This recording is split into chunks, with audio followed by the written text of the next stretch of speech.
امام علی علیہ السلام راستے سے گزر رہے تھے، دیکھا ایک شخص اپنے چھوٹے بچے کو مار رہا تھا۔ بس جیسے ہی امام علی علیہ السلام نے دیکھا، آپ اس شخص کے قریب گئے اور فرمانے لگے، اے بندائے خدا، میں نے اللہ کے رسول سے سنا کہ 4 ماہ سے چھوٹے بچے کا رونا اللہ کے وجود اور وحدانیت کی گواہی ہوتا ہے۔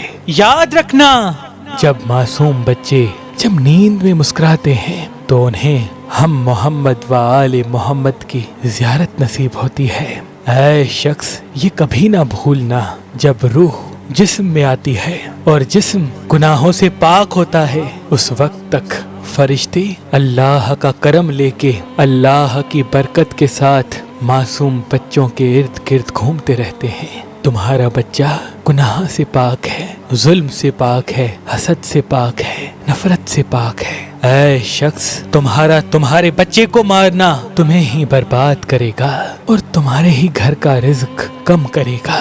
یاد رکھنا، معصوم بچے کو مارنا انسان کے رزق کو گھٹا دیتا ہے۔ تو وہ کہنے لگا، یا علی، میرا چھوٹا سا بچہ مجھے تنگ کرتا ہے، میں کیا کروں؟ امام علی علیہ السلام نے فرمایا، جب تمہارا بچہ تمہیں ستانے لگے تو اس کے سر پہ ہاتھ رکھ کے محمد و آل محمد پہ درود بھیجا کرو، اور جب تمہارا بچہ سو جائے تب بھی اس کے سر پہ ہاتھ رکھ کے اللہ کے رسول حضرت محمد مصطفیٰ صلی اللہ علیہ وآلہ وسلم اور ان کے آل پہ درود بھیجا کرو۔ اللہ کے کرم سے تمہارا بچہ تمہارے لیے رحمت بن جائے گا۔ اللہ پاک نے اس زمین پہ انسانوں کے لیے ہزاروں نعمتیں عطا کی، ان نعمتوں میں ایک نعمت نیلم پتھر ہے۔